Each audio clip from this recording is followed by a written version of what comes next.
Okay, so Trig and 80, grab those boxes from the produce, not the bag, the boxes, and get them over to the burn pile.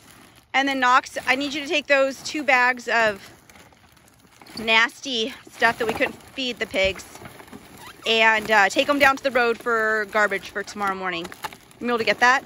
Don't rip it open, it would be terrible.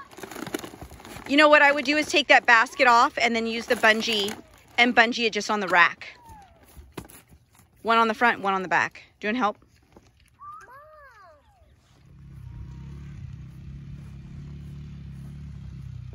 So these are our laying hens down here in the pasture, and we've been rotating them. We're like 3 days behind. They need to get to a new space. So Knox and I are gonna move the electric netting and get them into a new fresh space to graze.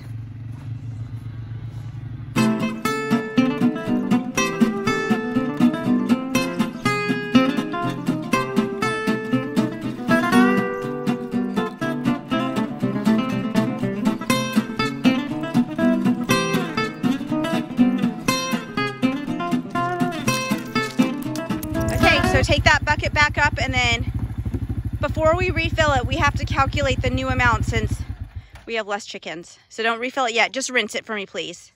Can you do that? Yep. Okay, thank you for bringing down water. That ain't gonna work.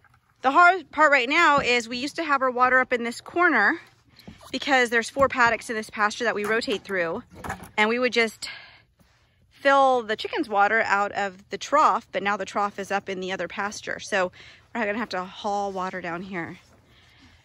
Okay, we're all set up. Fence is hot. They have a tree in case the sun comes out. Oh, I gotta go back in. There are like 4 eggs in there, which is double what we got yesterday or 2 days ago. So that's good. They slowed down production a little bit because I think it was a little hot for them. So I'm hoping they'll pick it up again, and I hope those pullets start laying soon. They should be laying within this month. Good morning, Bella. You're looking less crazy eyes,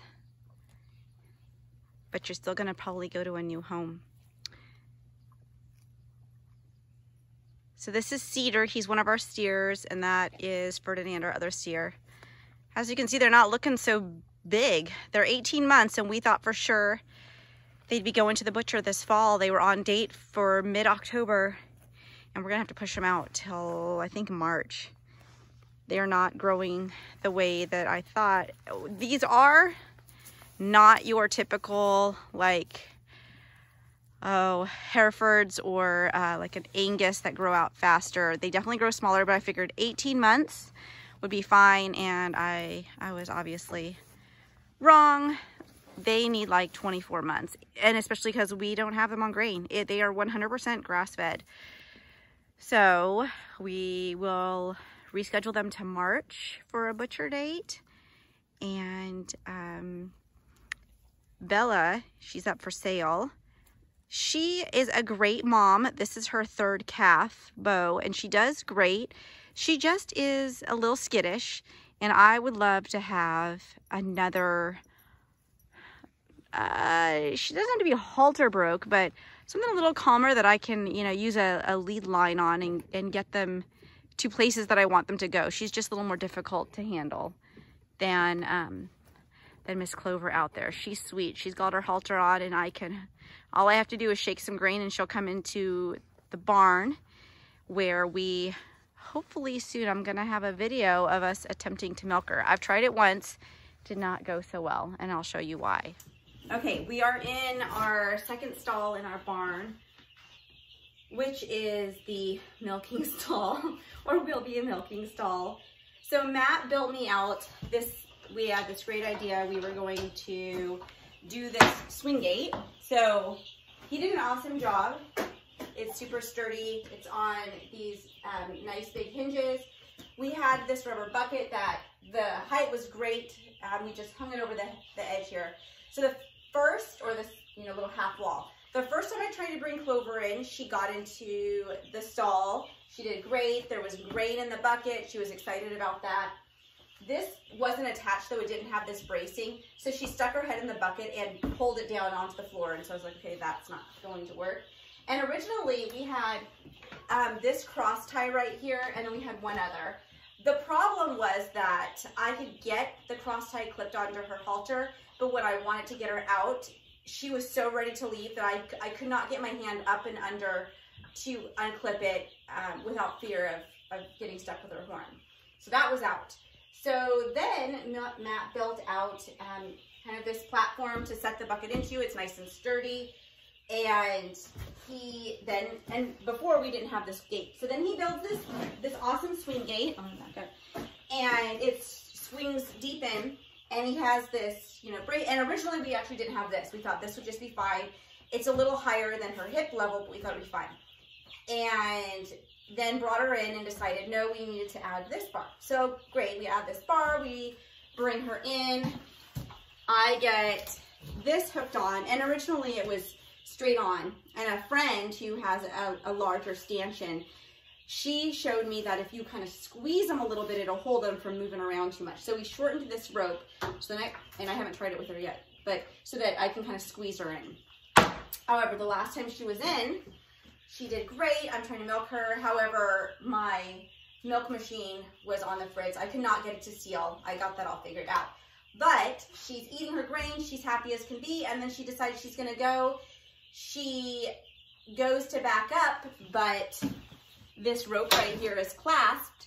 And so she wants out. So she sticks her head through here. So I've got a Scottish Highland head coming through here with a rack of horns. And I was kind of freaked out. So I was like, how am I going to get her out of here? She's just going to lift this and just rip it off the wall. I was able to push her head back through and she came out, but then she got a horn hooked around this rope. And so I'm trying to unhook it from here, which was all sorts of fun. By some luck, I was able to unhook it, and she turned her head just enough to get that rope undone, and she just walked on out. So that was like well over a month ago. I have not tried again since. However, yesterday, Matt started changing things up for me. So he put, I think this is a 4x4, and he has, I don't know these terminology. I think these are lag bolts. And he put them in, so it is attached to this exterior wall. He moved out the feeder so it was farther away from the wall. And the plan, thank you, I think it's called the Swedish Homestead. They have Scottish Highlands. There are not a lot of YouTube videos that talk about Scottish Highlands or anything more than just showing you the Scottish Highlands. I want to know more about how to handle them and specifically about milking. So thank you to the Swedish, I think it's called the Swedish Homestead. He built out this really cool mobile milker, and he had a neat name for it. I forget what it was. Anyways, typically, this is gonna look funny. Typically, when you have a cow in a stanchion, you have a piece that stands stationary, and then you have this V piece. And so then they stick their neck in, and then you close the V and you bolt it or hook it or something. The problem is that when you have a cow with huge horns, if they're willing, they'll kind of turn their head and maneuver into it, which is what they did when we had their hooves trimmed, when they got into the crush.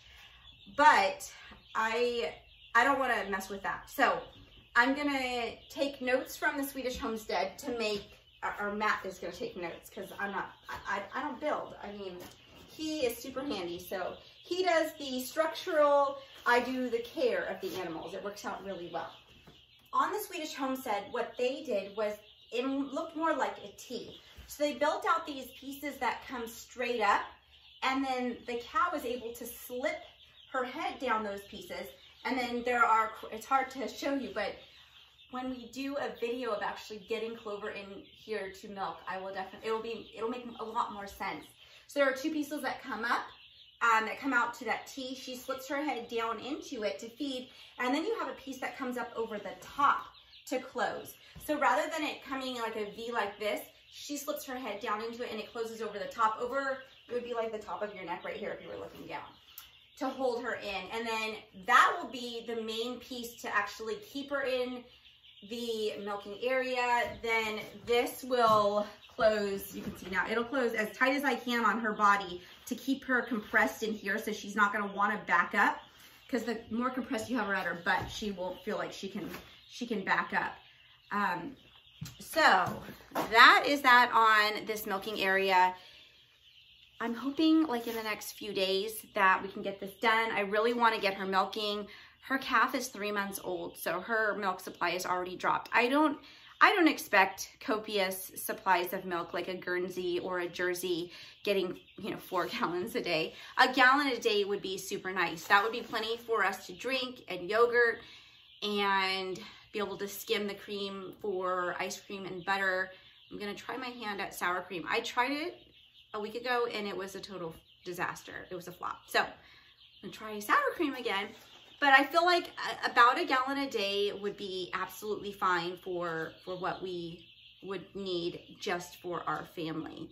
I feel like much more than that would be a lot to handle and process and really stay on top of getting through that milk.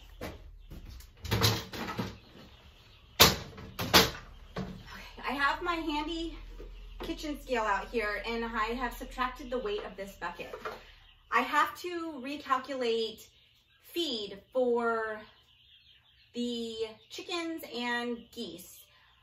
I sold all our ducks. I had 4 ducks, or it just wasn't worth it to us for a duck egg here and there, and the kids would complain. It was like we were trying to sneak in a duck egg, in scrambled eggs, and they would be like, ew, I can taste that this is a duck egg. I would use them for baking, but again, the amount of mess that ducks make and the cuteness factor that wears off after they become full-grown ducks, we were over it. So I got rid of the ducks, and then I culled our 6 laying hens that were no longer laying. So that equates to about 2.5 pounds of feed a day that we are down. We have now 29 birds. I just counted today. So that's about 7.5 pounds of feed at 1/4 pound per bird per day.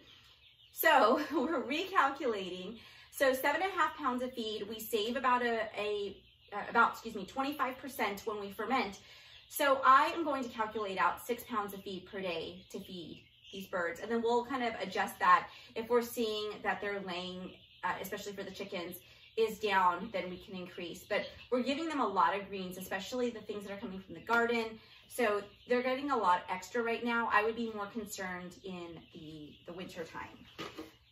Okay, so, and I like to use this particular scoop. This is what we use to scoop anyways, but that way I can see where it lines up in the scoop, and then I can tell the kids and then anyone that's farm sitting exactly how much we're using. So I don't have to say, measure out 6 pounds. I can say, load it to the 2-quart line or the 1-quart line.